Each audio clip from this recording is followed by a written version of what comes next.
Okay, welcome very much to Conversation. It's a pleasure to welcome to the program Nancy Derosa, and she's a writer, a very fine writer, and also an actress, and she's written a couple of books we have up here. One of them is called Lazy Robert, and the other one is called There's No Place Like Home, and we're going to be talking about that and other matters. And Nancy, welcome very much to Conversation. Thank you so much for having me. I'm very happy to be here. It's my great good pleasure. You apparently were here and met Willie Stooks, one of our directors, who informed me that you were somebody that we ought to get in touch with. We did. I'm glad we did, and welcome very much to Manhattan Network. I'm very happy. Now, could you share with us a little bit your own back, born and raised, that kind of thing, education a little bit, and then we'll get into Lazy Robert and your career development and your writing and so forth. But I was born and raised in New Rochelle, Westchester, New York, and I went to SUNY Purchase and I got a Bachelor of Fine Arts degree from SUNY Purchase,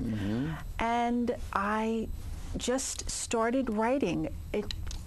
I literally one day just went to the computer and started a short story. I didn't even know what I was going to write. And was this while you were in college, after college? After college. It was just when I was raising my children. Didn't you have to write anything while you were in college? I wrote a lot of papers. Papers? Is there a difference and in I took a creative writing course. Well, couldn't you write short stories there? And I wrote short stories there also. But on my own, I had to write for class. That's an interesting, if I may, on my own. What do you mean by that? Like if I may, because this is something important pedagogically and everything like that. You're in a class and the instructor says you have to write a story to so many words, have it in by Monday, and you're going to be on the test, that kind of a situation, as opposed to on your own. Could you differentiate? Why didn't you write those stories in such a seminally important way? It's funny, the way I when write, you were in the classroom. When I was in the classroom, I actually also, after college, had taken creative writing courses. And I never felt comfortable taking the classes. I need to be by myself in my head and let the characters take hold and develop in my head. I actually can see them. And I remember once in a creative writing class, the professor said, what would you write a story about what you would want people to say about you after you pass away? And I just, when someone directs me to write, everybody's different and everyone's individual in their creativity. I could not. It just made me uncomfortable. So the best way for me to write is by myself with my own characters, and oftentimes characters will just visit me when I'm doing everyday chores or errands, and that's my best way, free-floating. And one day I just went to the computer and I just wrote this little short story, and I started reading it to friends, and they said, that's really good. And I said, thanks. And another friend said, try to submit it, to be published. And so I went and got the Reader's Market, and I followed everybody's advice. I was really excited because I thought it was a pretty cute story, a nice story. And I sent it out to 12 small literary journals, and it was accepted by 2 of them, actually. No fooling. That must have been very encouraging. One of the most exciting, happiest days of my life. And the Lines in the Sand from Novato, California, small literary journal, published Food for Thought. That was the name of the story? Yes, and it's now a trilogy. I've developed it because a lot of people said, well, what happens next, Amy, and what happens next? And I am still working on this trilogy. It's completed, Food for Thought, first course, second course, and just desserts. And it's funny, I started writing it before Sex and the City came out. On television, But it's like Sex and the City meets the Food Network. Like it's 5 single women, and they go into all different food establishments, and so many funny things happen in the restaurants, and poignant, and some not so nice, but they're very close friends. And the central character, she loves food, and every restaurant they go into, they eat.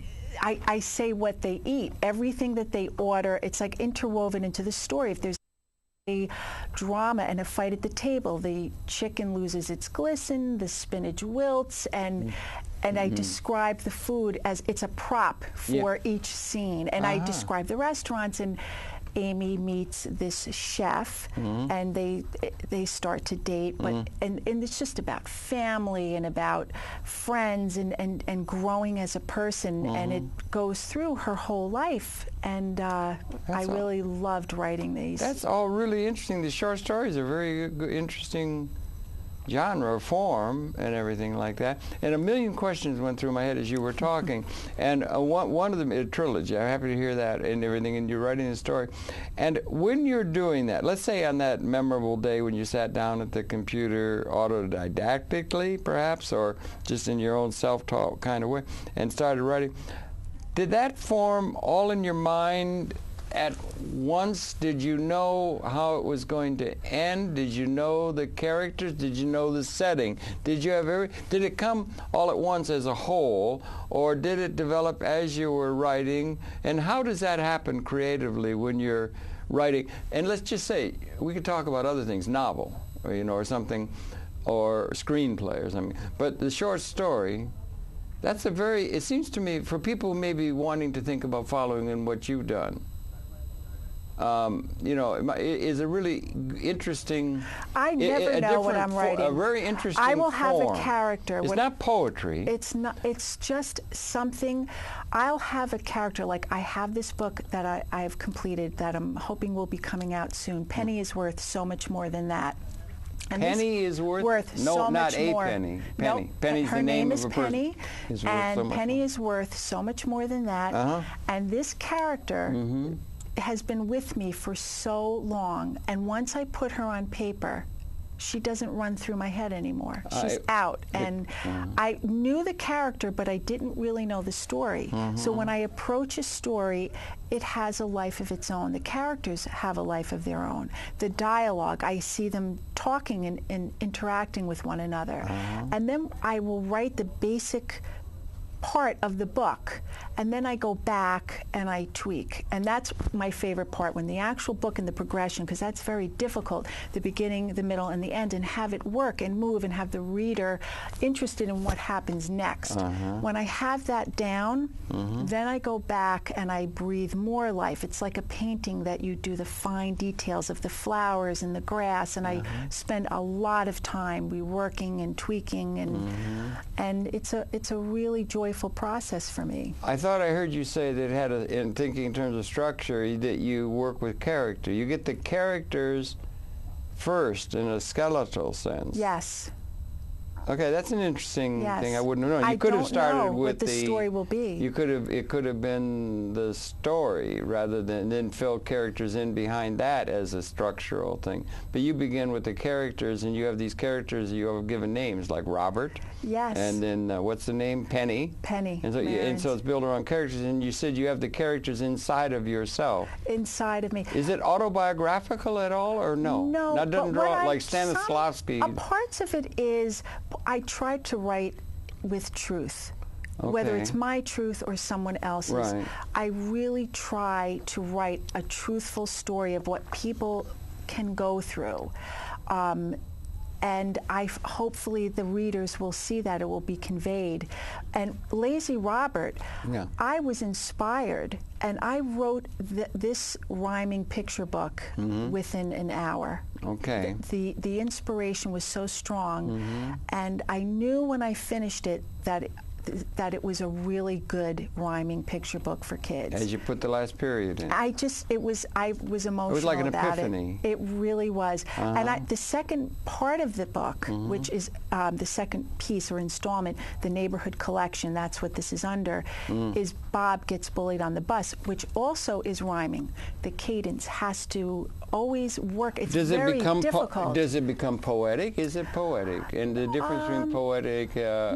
what I try to do, because what it actually is what was difficult, because Bob Gets Bullied on the Bus took me a year to write. The other one took a half an hour. This one took no time. And it just was that inspiration was so strong. But to match the rhyming of Lazy Robert, to have it in the same vein, it's very difficult, and to incorporate the important components of what bullying is to children and how to teach children when you work with them what tools they could possibly possess to stop a child bullying them. Okay, back to Robert. What frame of mind were you in when you had that magic half hour where that came out? Or can you recall it? Or was it coming off angst? Was it coming off a period of stress, that there was a relaxation? Was there something that happened in your consciousness that made this event? Like poets will talk of this, or there will be something that makes, because your mind is not always engaged in a very creative way. Human beings, It's you funny. understand what I'm saying? Why the so epiphany at that understand. date, and that time, and that place, and not one other? Or can you identify it that way? I believe that this story could have been a part of me, and I wasn't aware. I remember sitting down in my sunroom, and it was a very, very sunny day, and I had a piece of paper. I did it on a piece of paper. And it just came to me, but I think subconsciously. Yeah, that's what I'm thinking. I have boys, and they are very involved in technical play and video games. And I'm always saying, stop playing, go outside, stop playing, and go out and exercise. And they become hypnotized in front of the video games. Is that a common thing among the young now? They have young people? The day. It's so many moms and dads complain about it, and the kids will literally sit for hours if we parents allow them, and they will play video games. Why? Do you think? What is you're a mother? I can't relate to it. Mm. I can't relate to it. I didn't grow up with that. I was outside with the magnifying glass, looking at insects and running and flying kites. I mean, that's how I grew up. A kite. Playing with my friends and playing ball. I was always outside. That was our recreation. We would watch television, but at night, not as much. And all of this is good. All the progress of video games and good television programs, it's good, but with any progression, there's always drawbacks. And the children really sit for hours if they're allowed to, and they will play those games, whether by themselves. Oftentimes it's by themselves, which I think brings in social isolation. And they snack. The mindless snacking, and usually not unhealthy foods while they're playing, because they're sitting very still. Not healthy food. Yes. Not healthy. They don't snack on carrots and celery. No, it's potato chips and Cheetos and nacho chips. Not that all that I don't good like, stuff. Not that I have to say. I do that I do myself. too myself. I've been known to do that often. I can sit with them. Yeah. You know, a big bag of potato chips can make me happy too, but I don't sit for hours and hours playing video games. I don't have the time. Okay, good. We're talking on at the level of children. You write for children. You have children, so you got some experiences that are a little distant from me. But when I had my young kids and everything, everybody read Dr. Spock. He was the person that everybody had young children would read, and he was very permissive-minded in terms of that. Is that still the case? And what are what are the sources for guidance in the terms of parents understanding the way, let's say, young children, pre-5 or something like that, or just children? What are the I thought Dr. Spock made a lot of sense. What I have seen with families and raising 3 kids, it's so personal and individual what each family unit allows their children to watch, to play, and to do. Every family has different important topics for their children that they want them to learn, different sports that they want them to play. Some parents don't mind their children playing video games. They feel it's like a form of babysitting, or they're being managed or busy. Well, how about it's just... And then there are other parents that don't want their children to play at all, or very limited. And they want to structure it all. It's so individual, I think. I really believe each family is very different in how they conduct their family. Because that'll get around to notions of human nature and that sort of thing. And I mean, the kids playing the video game or laying there eating popcorn, they're doing what they want to do. And there's something good to be said for it. There's a little old saying, a Scottish saying, I think, a little bit of what you fancy will do you good. Oh, anything I'm in not sure if moderation. there's a little bit, maybe Anything. a lot. Yes. No, a lot of what you, how about, William Blake, the great poet, he said at one time, the way toward wisdom, which is a value to have, the way toward wisdom is through excess. Now, there are a lot of people who think moderate, and then you've got sayings that say, you know. Is that because they learn to draw back from it after they've done too much or had too much? I never read the footnote to Mr. Blake's thing. It's just there for you to consider and so forth. But or the idea that people should be able to do what they want rather than be structured. A lot of our institutions are geared towards structuring time and attention towards certain things that the established or the adult world thinks children should be doing in their own best interest in terms of the way the world is set up, either just in terms of our political and social organization or even at the level of basic principles by which the universe is set up. But or something. You know what I mean? I a basic, so understand. I and believe where are too we much now? structure, too much structure can stop creativity. Okay. In children, in anyone. I think that we are very structured in our society with our children, and we schedule play dates now. When I was younger, we ran outside, and whoever was outside, we played with. And then when it came back, there was the same thing when the kids were going. You know, there was a thing. What did you do? Went out. What did you do? Nothing. But the kids were out there playing like crazy with frogs or whatever, but they just didn't. That was me. And it was good. Just get out there, and nobody was trying to My say. mother would be on the phone, and I'd bring little snakes in the house. Right. It was so fun. The outdoors had so much to offer. There's a spontaneity. So much so. There's so many things that think you should organize the time into where you could learn Mozart, and then in the second half hour you're going to learn about economics, or you're going to, you know, they're trying to structure everything. And remember, they want to try and gear the children when they're in the crib with Calder. You know, little things going over the crib to try and get them so that they're going, let's say one value is we're going to get that kid into Harvard. We're going to give him all kinds of advantages to get him on the fast track fast and all that. Yes. You know, and where is the consciousness now? Now that we used to have it called the 60s was called the we decade. Everybody was in this family together. Then it became the me decade and directed toward narcissistic values and so forth. But I believe and we're where more does it stand we're much more with family values today. Okay. Drawn from my own experience. Yeah. Well, you're writing for children too, yes. and you're conveying messages. Yes. Not only to the children, but to the parents. Yes. And to the broader society. Absolutely. So that's what we're trying to find out from you now, how you see things, or how you see things in terms of. And I do believe with too much structure, the children don't have that time to really let their minds go where they want to go.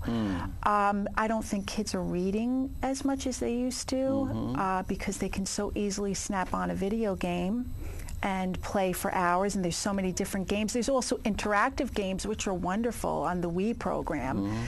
But what's the Wii program? It's a program. It's another video game system. But you can actually interact and play tennis or baseball with the TV, so you're interacting. Don't a lot of those action things go? You're shooting people with some guns. Of that a lot is of it's war, isn't it? It's training people to be a top gun guy. A lot of them are really intense, and you're shooting, and the boys especially love these Boys games. And girls are different. The girls play also, and I think the girls are more drawn to the Wii perhaps because it's more interactive and there's different games. But the boys, particularly in my experience, I see are very much more involved with the video games. And that's what Robert, which a lot of what he shows is, I can show the pictures of some of him snacking, and what I try to show with writing him is his friends keep coming to the sunroom, asking him to come outside and play baseball. And you mean in the book? In the book. Should we try to show some of the pictures? I would love to read a little bit of it if I could. Go ahead. This is a little. I love. They're like they're alive to me. I know. These are little vignettes, and And he's very quick, so. Talk to it, And then if you want to, I can hold it. Do you know by heart, or do you want to read? Go ahead, read from it. I'd like to just show the pictures. But we got to show it to the right camera. So if I show this over here, can I?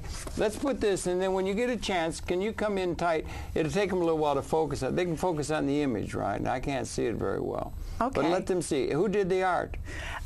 Barbara Benson Keith. So this is a collaboration. Yes. Yeah, I see she's prominent Yes. on the... I think she did such a beautiful job. She also did the cover of There's No Place Like Home. And I really, it's very interesting. And I had done some school presentations, and the children were very interested.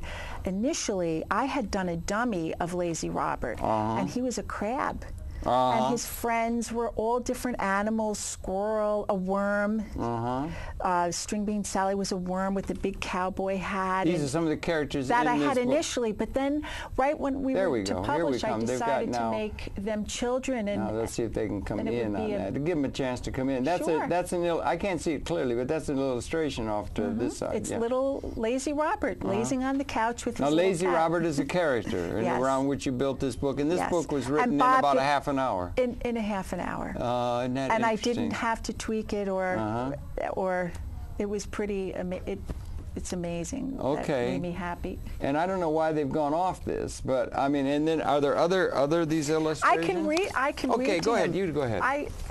So Lazy Robert spends all of his time right on the couch. His friends that come by all think he's a slouch.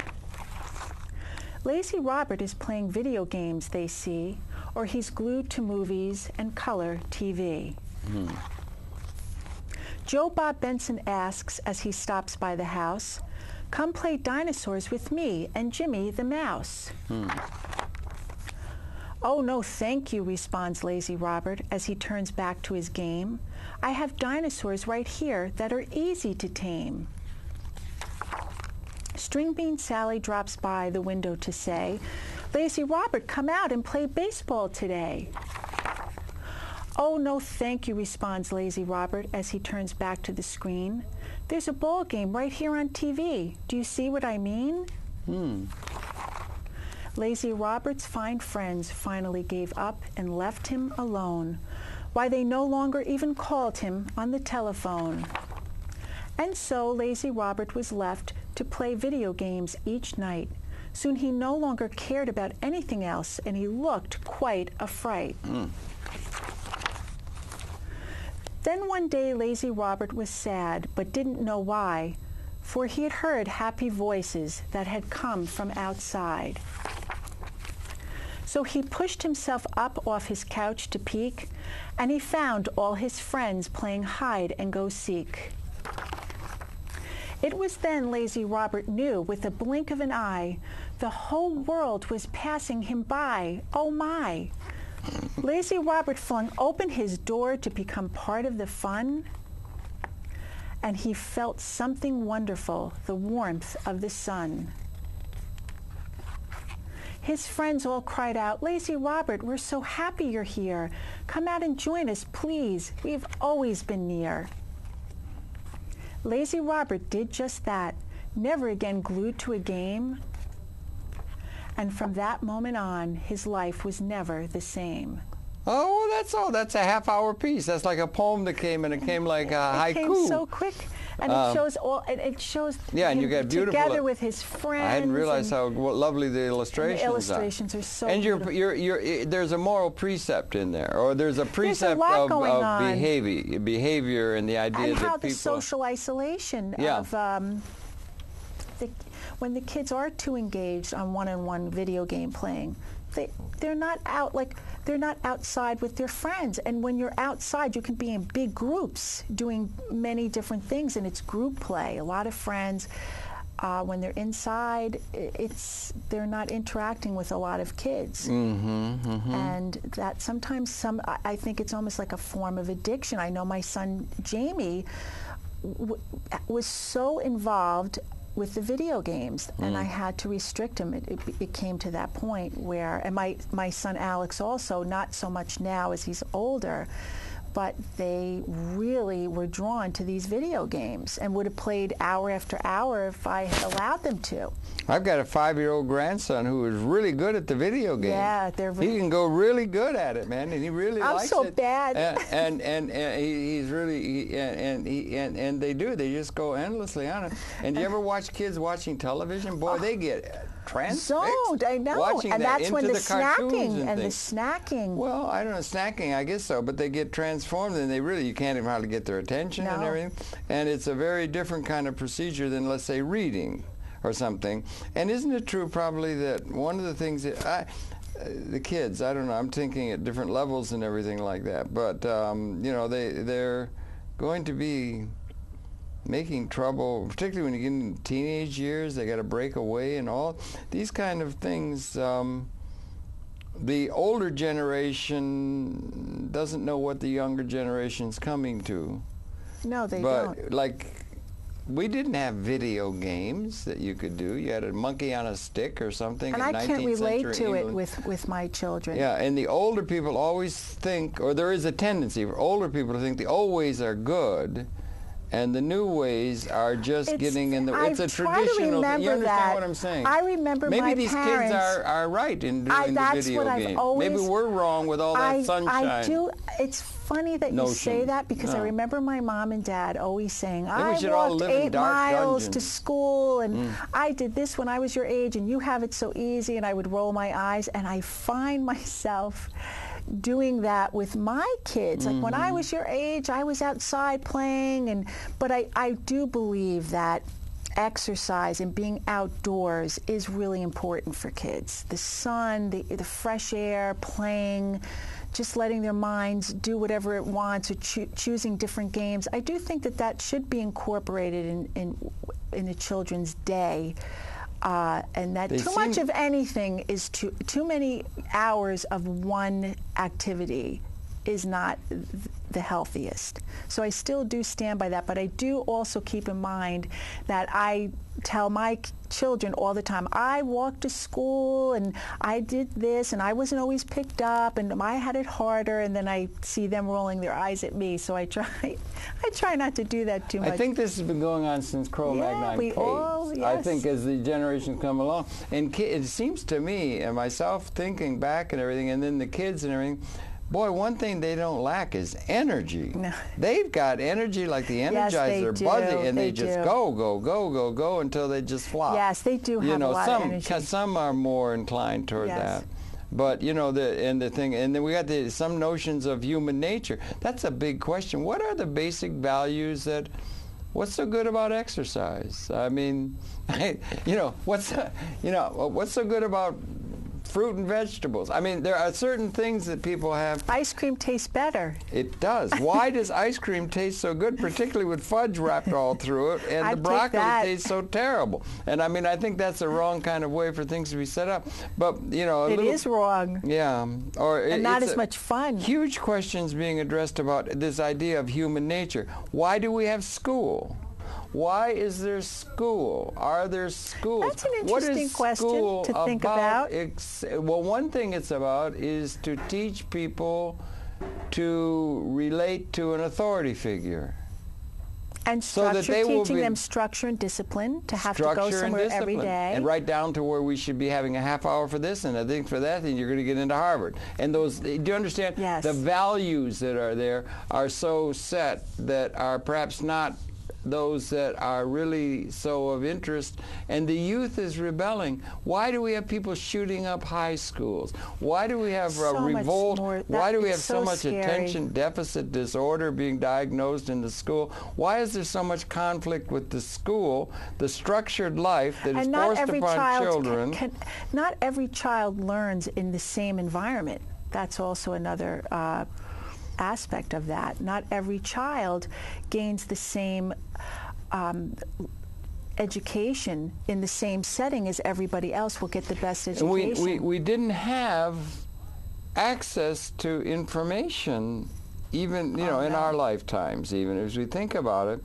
I mean, the like what's available to somebody with a laptop now is just incredible. It's unbelievable. I'm still getting over it all. I'm still learning. I'm wrapping my mind around it all. When I was growing up, we had the Encyclopedia Britannica and the Harvard Classics there in the front room, right next to the mantel, and all that. So you had books and everything. And they had a thing in the New York Times the other day, and they had a chart that goes like this, and then they had another one that went like this, and another one that went like that. that. And this was the Oxford, unabridged dictionary, and this was the Encyclopedia Britannica, and this was Wikipedia, and what's available on the internet in terms of, we didn't have access to that at your fingertips. In a it's moment. amazing, and that's a wonderful tool. It is. I love it. Should we not let them go to the computer, or no, is there? We should let them. Is there a difference in your consciousness between, let's say, reading, watching television? Is there a difference between watching television and video games? There's an activity thing going on there,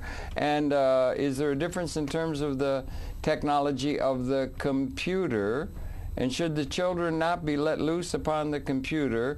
And how much structure do we have to impart to the youthful consciousness coming along that is absolutely essential? We used to say reading, writing, and arithmetic. And how much is it that has to be done?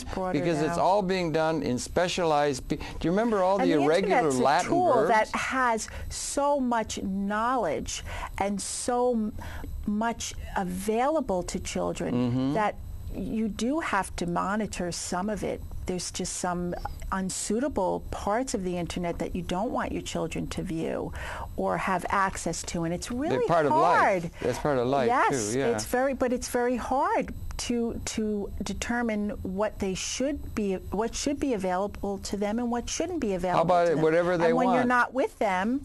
What kind of a world would it be if they could have anything they want available to them? That would be totally And they don't make the unstructured. right choices. Children who's don't know yet. to decide what the right choices are? At what age parents. are they able to do that? And what is it that we're going to guard them against? There's a whole panoply of things around sex, right? Yes. There's a whole panoply of things around sex, so that's a big one. And then, violence and things like that. But what is it that we're trying to do, and how are we going to condition the youthful consciousness in an age where everything's going to be available to them? And those are all sources of... And there are new questions that are posed to us. There are new experiences that we don't know really how to go forth with, forward. And it's also... We're learning, too. It's a new experience for the children, and it's a new experience for us as well. I think you're right. We're all going through this. It's I really don't know all the answers yet. It's like an ongoing process. Stop the presses. I don't know a lot. Stop the camera. She doesn't know all the answers. No point I don't know proceeding. a lot of the answers. I just try each day and That's the beginning of wisdom, dear. That's the beginning of a wisdom. Each day, if I have a few accomplishments, I'm happy. Well, that's good. Don't stumble too much. I'm glad you're happy. That's a good beginning. We want people to be happy. Yeah. We would like people to be happy. We would like people to be... But these are questions that... Why do we have school? That's it. First of all, everyone would have a different answer. One thing is really important from a parent's perspective. I saw, if I may, ruminate a little bit here with you. I've got a thing other people who watch the program may have seen. There was an important scientific, psychological study done by psychiatrists, which subjectively makes sense, rings true, in terms of what is called creativity and a creative state of consciousness on a chronological line. And it was done by psychology, and they got to think, how do you define it? These things are all nuanced and everything. But you're talking about creativity, okay? And in this thing, they put it chronological and the high in age terms. And cross-culturally across the world, it peaks at 5 years old. It peaks. They are the most creative state of consciousness. If you value creativity, a lot of people don't value. I've noticed when I was in the Army, for instance, I was a private, which is the lowest rank, and there were sergeants. And I used to try to explain to the sergeants about how we could have this a little bit more democratic. They didn't want to hear that. Do you understand? There are people that are control freaks. Yes, there are a lot of people that are control freaks. The system set up that way. But if you talk about creativity and the preciousness of creativity of, say, a 5-year-old or something, and then it goes downhill from there. And the spontaneity cross-culturally across the world. is also lost in the creativity as the children. Well, one's wondering, is creativity a valuable thing or not? Or do we need marching soldiers to fit into structures? And is that why we have schools, to fit them into authority? Maybe we need marching soldiers for the control freaks and let the creative people just have full reign. Well, you'll notice we don't give very much credence to the arts. Yeah. They're very given short shrift. Everything is given to engineering, and our leaders are saying we've got to get or each group thinks there's something that has to be pushed into the heads of people to create them in a certain way. Yes. Goebbels said, give me a 5-year, I'll have them forever, and propaganda, and all these principles about human nature. And I'm just wondering, ruminating a little bit about, why do we have schools? For one thing, it's a babysitting service, right? Yes, it creates is jobs yes. for teachers, and it sets up a structure, and it teaches people to fit into institutions in an authority basis where they will do what they're told and to in come in a way. Come on time and leave be on at their time. And those are all their time schedule. Yeah, to fit into the time schedules that the society is going to set up so that they will fit into job slots to get done what people... Yes. Do you understand what I'm saying? Yes. Do you think maybe that whole system of thinking, that's called responsibility? And having a sense of responsibility. Yes. How do we address all those things with the coming consciousness, with our books and that kind of thing? And how do we deal with the nature of human nature, and particularly where it's going? And how are we going to deal with it? Those authority figures that used to have would be the books or the teachers and that kind of thing. And then it went to be like when there was television, you had another authority figure coming into the consciousness, and the father was saying, listen to what I say, son. What I'm saying is the truth, and Democrats suck, or something, or whatever he had, and he would do that. And then that authority figure was undercut by new systems of authority coming in over the transom from the various media. And how do we deal with all these questions in terms, and how do we have so many children so upset and so out of sync with their own, do you understand the question? With themselves. With themselves and so forth. Not connected with and themselves. And how do we address all these things in terms of the writing, and where is the problem, and what are, there's a well, few there are thoughts so that many just more sources came out of of my mouth. information. No, but there are so many years ago, most of the information came from literature or books. Now, there's so many other avenues available to everybody to get information. And it's a question that would be so difficult for so many people to answer. How I do believe with each child, some children that thrive in some environments they shrivel. Other kids will shrivel up in that same environment or structure. Right. So okay. You can't now, apply structure it can't be a blanket application. Okay, that's important. We have great variation. I've learned that even being in class, some kids are great test takers. They take tests beautifully. Other children are so intelligent, so creative, really don't do well. I heard you say that you didn't particularly like the class, and when the story Robert came to you, it was when you were on your own in a garret. I didn't do well in you could have been in a garret. You know, you could have been in a starving artist in a garret in Paris or something, you know, when the idea came. Do you understand what I'm saying? I do, because I froze in this writing class. I mean, if I were to get a grade, I probably would have gotten an F, because I just looked, I don't know what to tell people. I just hope they say nice things about me when I'm gone. Yeah, right. Just say nice things. I don't really know I don't know what anybody really thinks of me, and I wouldn't.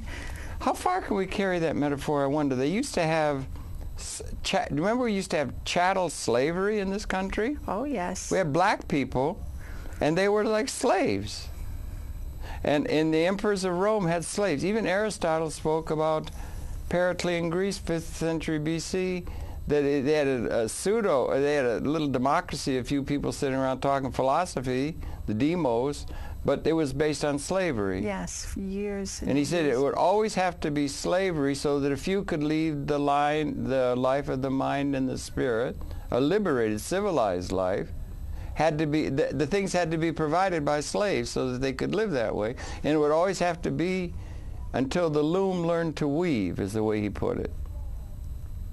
It takes a long time to make a rug or a piece of cloth. It takes a long time. Or something, particularly in the old days. You had to have a lot of slaves to pick the cotton. Or to build a pyramid. Or to build one of those pyramids. That's intense. And now how do you get the people? I don't think people would want to drag a great big stone across a hot environment, sweating. I don't know if they had but slavery. But you understand what I'm saying? So you're organizing a lot of people to do something that they probably wouldn't want to do if they had their druthers. No, they didn't want to. They were forced to do it. And I can't even imagine what that must have been like, grueling sun day after day, having to do something that you don't want to do. That and isn't many, that the lot? many Isn't people that the lot are not of, fortunate. Yeah. A lot of people did not have the choice to do what they wanted to do, and they weren't free. Isn't that the sense of what is trying to be inculcated in children in terms of being called responsible? Learn to do what you have to do, not what you want to do, in order so that you will have a roof over your head and bread to eat. And earn money. And you it have would to be earn money. It's all about that, it's right? It's all about you need to learn. Be practical. Yes. Yeah. And don't always follow your heart. Don't follow your heart. Better not to follow your heart at all. Don't follow your intuition. It'd be better not to follow. Which is a big mistake. Those are siren intuition. songs of creativity and all that. It is structured. It's a mistake. You should always follow your intuition, no matter what anyone says to you. Yeah, but that'll get you into deep doo-doo. I think it takes you where you need to be. Oftentimes, you think so? Yeah. But it has is, for me. But anyway. can you understand? It works for me. Can you understand where in the sense of many people's mind, responsibility? That's the exact. That's like yellow brick road.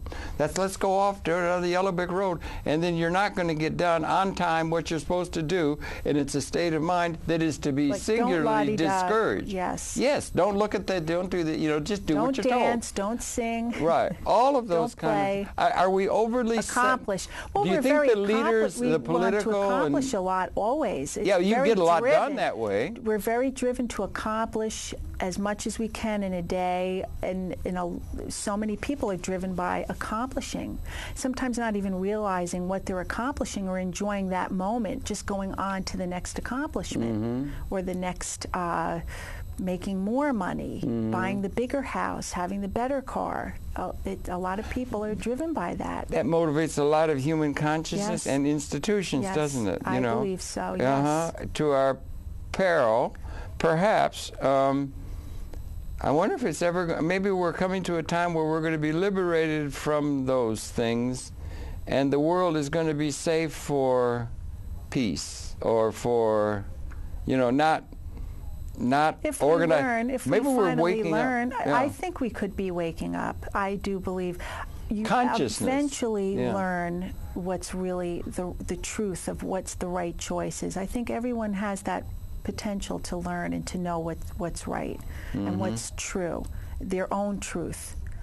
Their own truth. These are big things we're talking about. Yes. And you're writing on that. We got far afield. Sorry, it's just the way it goes. Interesting. But I like hearing. What would they do opinions. if they didn't go to school? Why? It's a place to inculcate.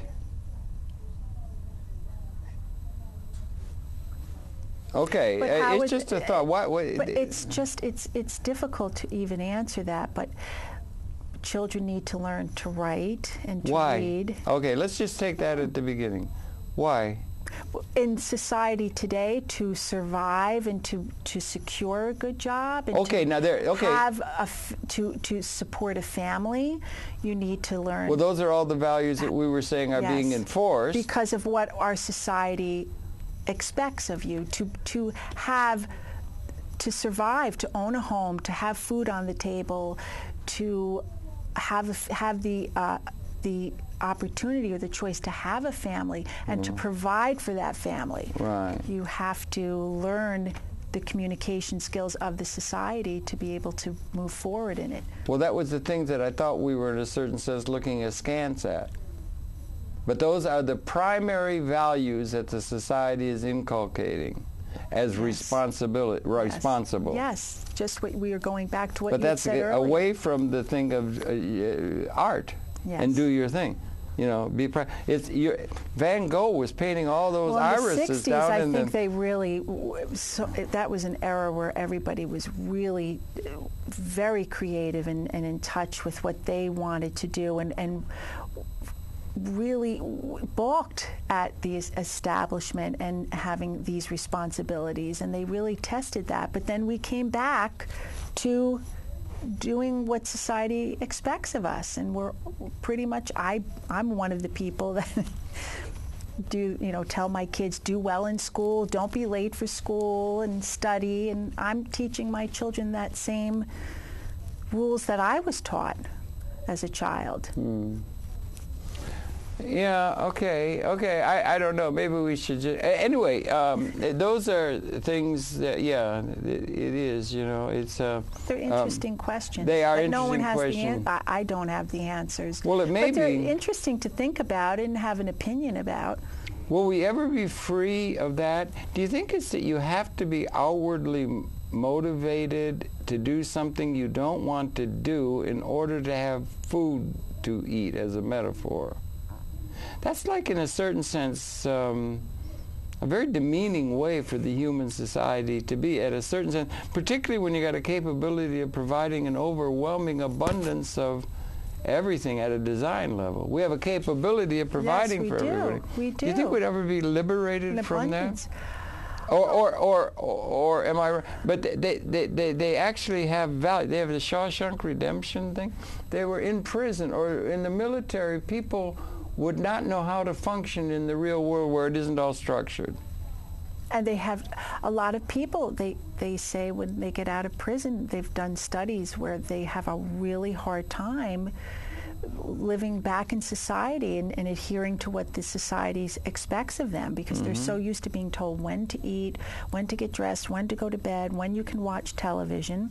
So when you can play a video game. When you can play a video game. Why can't I play this video game for another 2 more hours? I want to play Jamie too, and I want to eat these cheetos. Jamie would have trouble going. Jamie would have trouble if his video games were taken away from him. He'd have a withdrawal. Okay, yeah, right. Okay, that's all there. It's right. It's running far afield, but I really think it's an important question. Very interesting question. And what would people what would people do if they didn't have they get their sense of identity from the feedback from the institutions that are encouraging them to be outer directed in terms of a structure telling them what to do, rather than you sat down on your own, I use the term autodidactically, on your own interior generated consciousness to write a story. Yes, I did. It's a different thing. And is it not and that's to be quenched?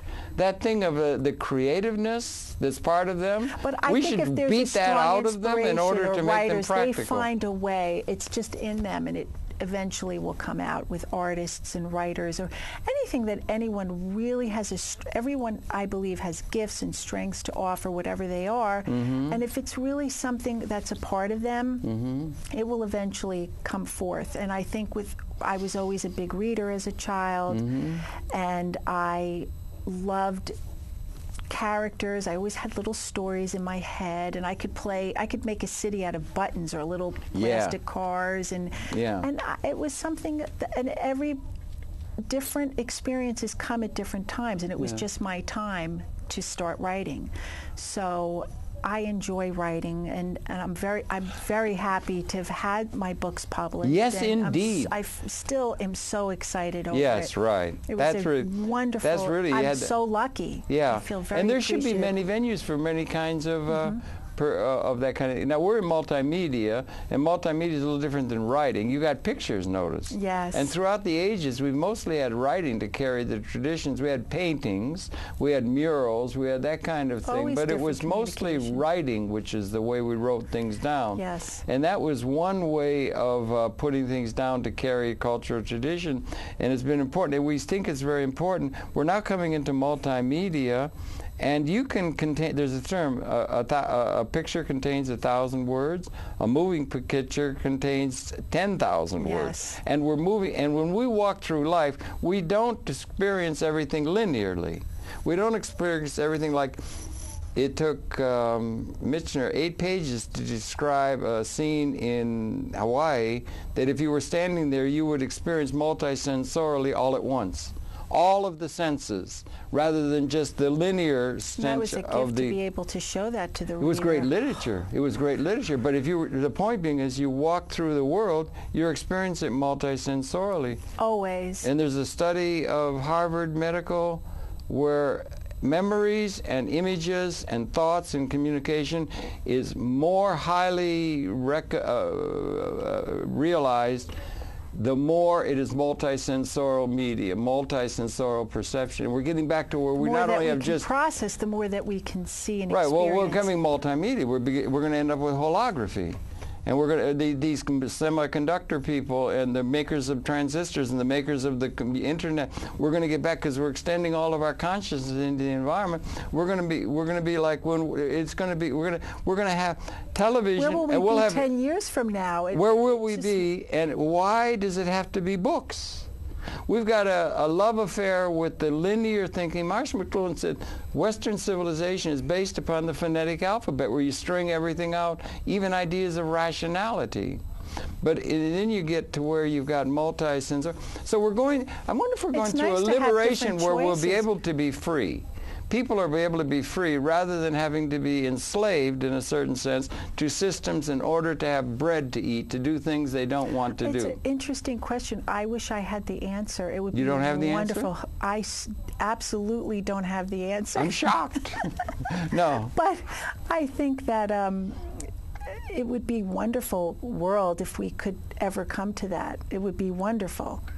And that these things every individual just have what they need. Let's suppose everybody do what they want to do, and not what people tell them that they need to do. And call that responsible. Mm-hmm. Or call that it's like slave masters. It's like slave masters. Well, you're trapped in your society of what is expected, Mm-hmm. what is expected of you as a human being in society. Yeah. And you adhere to that to have what you need to live and to be comfortable and to have a family. What if everybody had what they needed to live? Not only needed, but reasonable wants. Would wants. Happy with that? Would they? Do you think? You know what they say? Maybe no. Some people would, and some people wouldn't. Would want more. Always want more. You think? Do you think it's inevitable? It's built into human nature to be avariciously greedy, to get more and more. No, is it human nature? I think so. See, a lot of people are predicting human nature. I mean, certain basic ideas of what human nature is. And they will say, usually they say they're greedy. There's no way that nobody's going to be happy unless they live in a Versailles palace with a swimming pool full of diamonds. Then maybe they will have enough.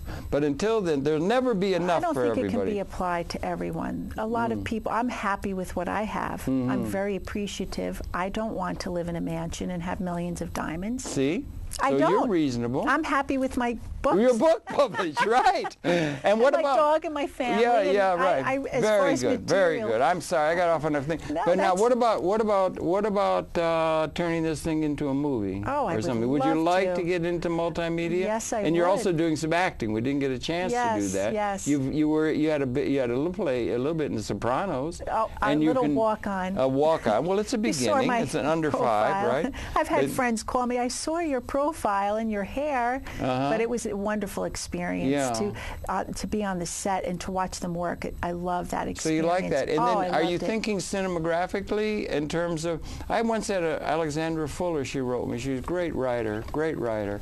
And she said all of her thinking is cinematographic. Her writing is all cinematographic. I would and we're love becoming my work cinematographic. to go anywhere it could possibly go. Would be so exciting for me, or even for myself with acting. And I feel acting is very, to me, writing and developing a character and tweaking with acting is developing the character and tweaking and doing a take with my short film that I'm working on.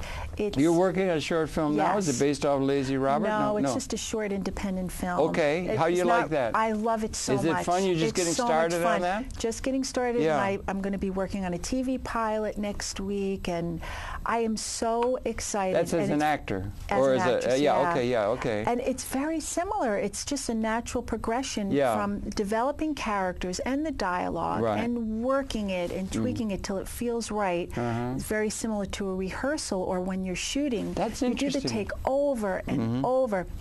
That's why when I had first had the opportunity to go on the Sopranos set, to watch them work, and plus they were very nice to everyone, great. Great people. It's great, a great series. And it was so exciting to watch them work and taking out walls for one scene. They had carpenters and I was just so happy. Isn't the world a wonderful? Bring me back, bring me back. Isn't the world a wonderful place? Oh, I was so excited. And these things meld one into the other. together, the various art forms and everything, meld and everything like that, and then life is so interesting. And then to watch, with each take, to watch everyone go into character, because we were in a mental institution, and I was a visitor. Yeah. I wasn't one of the mental people, but I would have been happy to have been one if they wanted me to. One threw over a cuckoo nest could have worked, yeah. And to watch the people, you know, go into character, it was magic. Each time the take happened, it was just amazing. It was real, and just for someone that was just, you know, background, a walk-on, that I walked by Junior, and he said, "What's a visiting day at the zoo?" And I want to talk to you too, but they won't let me. But just from my little, they had to put me in so many different places and on the tape and position me and have me walk like around 10 or 15 times. And I loved every minute. Well, that's really interesting and everything. And congratulations on any direction you want to go with that, including taking good care of the kids and all that kind of stuff, and the family thing. But then also your thing about how the character, you started out, you talked with characters, and then the other filled in, and that it migrates between the various media. Yes. Because you got character, you got structure, you got different kinds of It's like taking a character that is in my mind and going on paper, and then a character that you're giving a physical energy to. And I just like, for some reason, that's so interesting to me, because if you develop a character in acting, you're the character, and your being brings the character. Right, that's true. To action. I think. Whereas with writing, it's in my head, and then it goes on paper, and then I breathe life into the character on paper. You haven't experimented with talking a book. Ray Kurzweil wrote a book. He spoke the book because they got speech to recognition, so you could speech. Oh yes, I've heard about that. Yeah, yes. It's just the art forms merge one to the other, and they inform one to the other, and it's a very interesting place to be in terms of the realm of the art. It's exciting in terms of art, because who knows where this will end? It will never end. Well, it might end in a whole lot of the world, and life itself is so interesting, such an interesting story. It's like Academy Award performances every time you walk out on the street. It's so interesting. That's so true. And even in your own life. And maybe that the drama that unfolds. And the Balinese have a saying: we have no art. We do everything as well as possible. But the place for the arts as a way of being for everyone might be coming. And thank you very much. I'm sorry. Oh, thank I got you off on a lot of tangents here, but it was really interesting. I so enjoyed it. Thank we you should for get having me you on producing your show. television and things. I'd love that. Okay, and we got to stay in touch. I would love that. Welcome. Thank you for viewing. It's been your pleasure to have the perceptions of Nancy Derosa. She is a writer, an actress, and much more, I would say. Thoughtful artist in the fullest sense of the word. And thank you very much. All the best on everything you do. I loved being on your show. It's just a great experience. Okay, well, thank you for viewing. We'll be coming back again next time. So we didn't show this. Let's show this if we can get it up. Let's see if we can say, this is a very handsome, and I do this is a very handsome poster. Let's let her see schools. this. We show this the thing, and this was a very handsome thing of the little book Robert Lazy Robert, which is out in the stands now, as I understand. So we could do this over the graphics. Or you can contact me on my website, bookstore.com. Okay, and then also could you... Sunburst Visual Why don't we Media run the graphic, or bring up the graphic with her contact information if we can, because we got a couple seconds left. So thanks a lot. I got off on all these things. That's the trouble. Everything is interconnected to everything else. I enjoy talking about all these different subjects. Well, it's all there. And that thing about the education and what's essential and practicality, I just think we may be at a time of liberation, it seems to me. It would be so wonderful. From a lot of outdated institutions. And then we would have even more strength, because the individual desires of what each person wants to do. People would be free to do what they want to do.